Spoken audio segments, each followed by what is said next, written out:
Beneath the vast, shimmering surface of our planet's tropical oceans lies a world of breathtaking beauty and staggering complexity. In the ocean's shallow sunlit zones, we find one of Earth's richest and most vibrant ecosystems, the coral reef. From above, they appear as turquoise jewels set in the deep blue, intricate mosaics of life visible even from space. But to truly understand their magic, we must descend into the warm, clear waters they call home.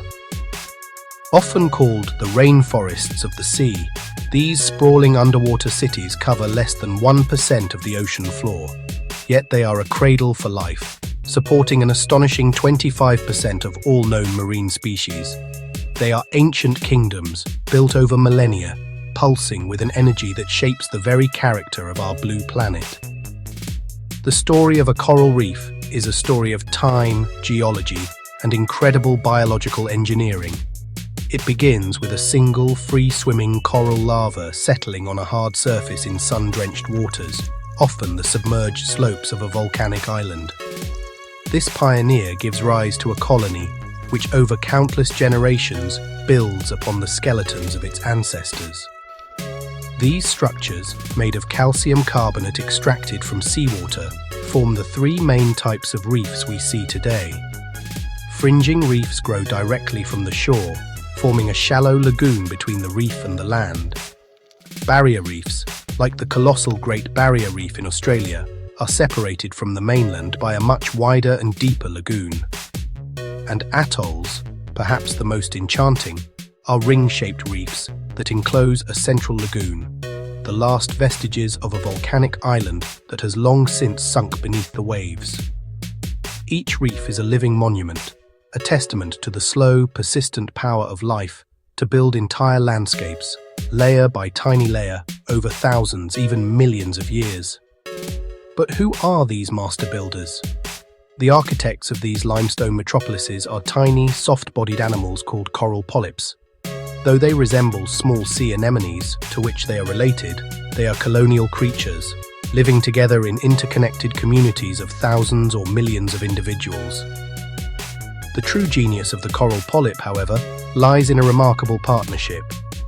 Though immobile, each polyp houses microscopic algae within its tissues, known as zooxanthellae.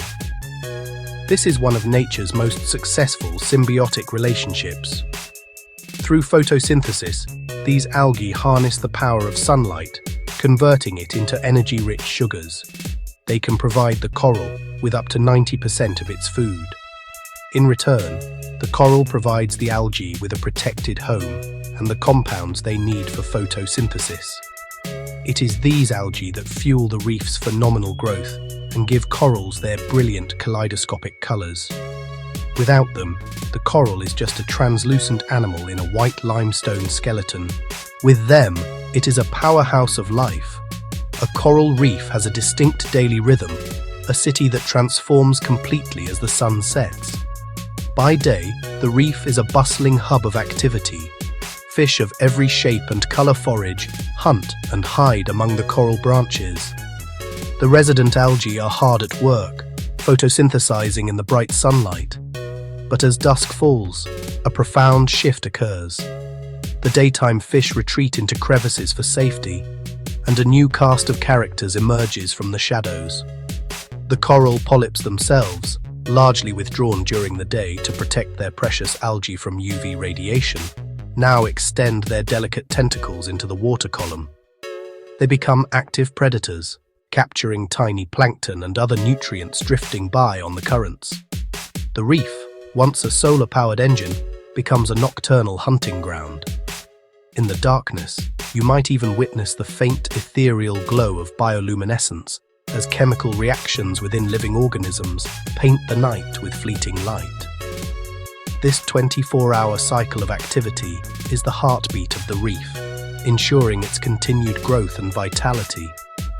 Here, a kaleidoscope of life thrives, each creature playing a vital role in a complex and delicate web. Parrotfish, with their powerful beak-like mouths, act as the reef's gardeners, nibbling algae off stony branches, a process that not only cleans the coral, but also produces the fine white sand of tropical beaches. In the swaying tentacles of a sea anemone, territorial clownfish find shelter from predators, their immunity to the anemone's sting, a perfect example of specialized coexistence. Graceful sea turtles, ancient mariners of the ocean, glide above gardens of branching coral, feeding on sponges and jellyfish. And in every nook and cranny, life abounds. Every crevice teems with creatures, from darting damselfish defending their tiny territories, to cleaner shrimp operating service stations for larger fish, to the elusive octopus, a master of camouflage, observing the world with intelligent eyes. Predators like sharks and groupers patrol the reef edges, maintaining the health of fish populations. It is a perfectly balanced system where every organism, from the smallest shrimp to the largest predator, is interconnected. The value of coral reefs extends far beyond their own boundaries, providing critical services to hundreds of millions of people worldwide. Their massive structures act as natural breakwaters, absorbing up to 97% of wave energy, protecting coastal communities from storms, erosion, and rising sea levels. They are also vital economic engines. The immense biodiversity they support provides a crucial source of food and livelihood for coastal populations, sustaining fisheries that feed entire nations.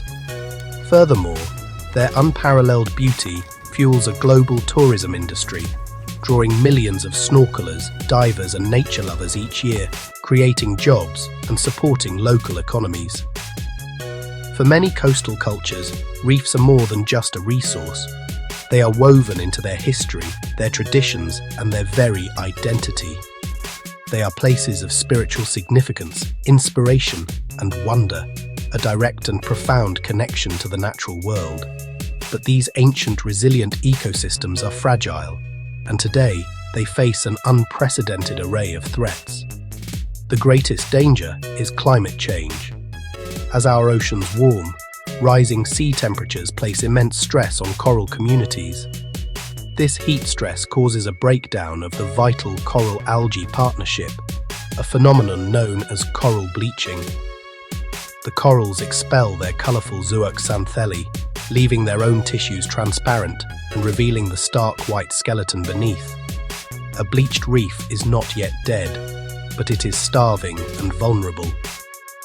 If temperatures do not return to normal, the corals will die and the entire ecosystem will collapse. Compounding this is ocean acidification, caused by the absorption of excess carbon dioxide, which makes it harder for corals to build their limestone skeletons.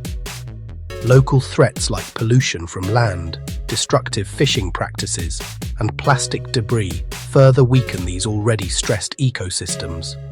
Once vibrant underwater cities fade to ghostly graveyards, and the myriad creatures that depend on them struggle to survive or disappear entirely. In the face of this crisis, hope is not lost. Around the world, a dedicated army of scientists, conservationists, and local stewards are fighting back with ingenuity and determination. One of the most promising strategies is active restoration. In underwater coral nurseries, fragments of healthy coral are grown on tree-like structures. Once they reach a viable size, they are outplanted back onto degraded reefs, literally seeding the reef's recovery. Scientists are also accelerating nature's own processes through techniques like microfragmentation, where a coral is broken into tiny pieces, stimulating a healing response that causes it to grow up to 50 times faster than it would in the wild. At the same time, researchers are scouring reefs for supercorals, colonies that have naturally survived bleaching events. By studying and selectively breeding these heat-resistant corals, they hope to develop strains that can better withstand our warming oceans, a process known as assisted evolution. This is cutting-edge science, a race against time to give reefs a fighting chance. Technology and science alone cannot solve this crisis. The future of coral reefs also depends on collective human action and political will. The establishment of marine protected areas, or MPAs, is a critical tool. These designated zones restrict harmful activities like overfishing and pollution, giving reefs the breathing room they need to recover and thrive. Success depends on the involvement of those who know the reefs best. All over the world, local communities are becoming the frontline guardians of their marine resources. They are implementing sustainable fishing practices, managing tourism responsibly, and leading restoration efforts. These grassroots movements, when supported by effective national and international policies, create a powerful force for change. From the vibrant community-managed reefs of Fiji to the large-scale protections in Palau, these success stories prove that when we work together, we can turn the tide and secure a future for these vital ecosystems. The fate of coral reefs is inextricably linked to our own. These ancient ocean kingdoms, millions of years in the making, are worth fighting for. Their survival depends on the choices we make every day, from reducing our carbon footprint to supporting sustainable businesses and advocating for stronger environmental protections. Coral reefs are more than just beautiful underwater landscapes. They are the lifeblood of the sea, nurturing biodiversity, protecting our coastlines, and inspiring a sense of wonder that connects us to the very heart of our living world. They are a symbol of what we stand to lose, but also a beacon of hope for what we can save. In preserving them, we are not just protecting a distant ecosystem, we are protecting the vibrant, beating heart of our blue planet.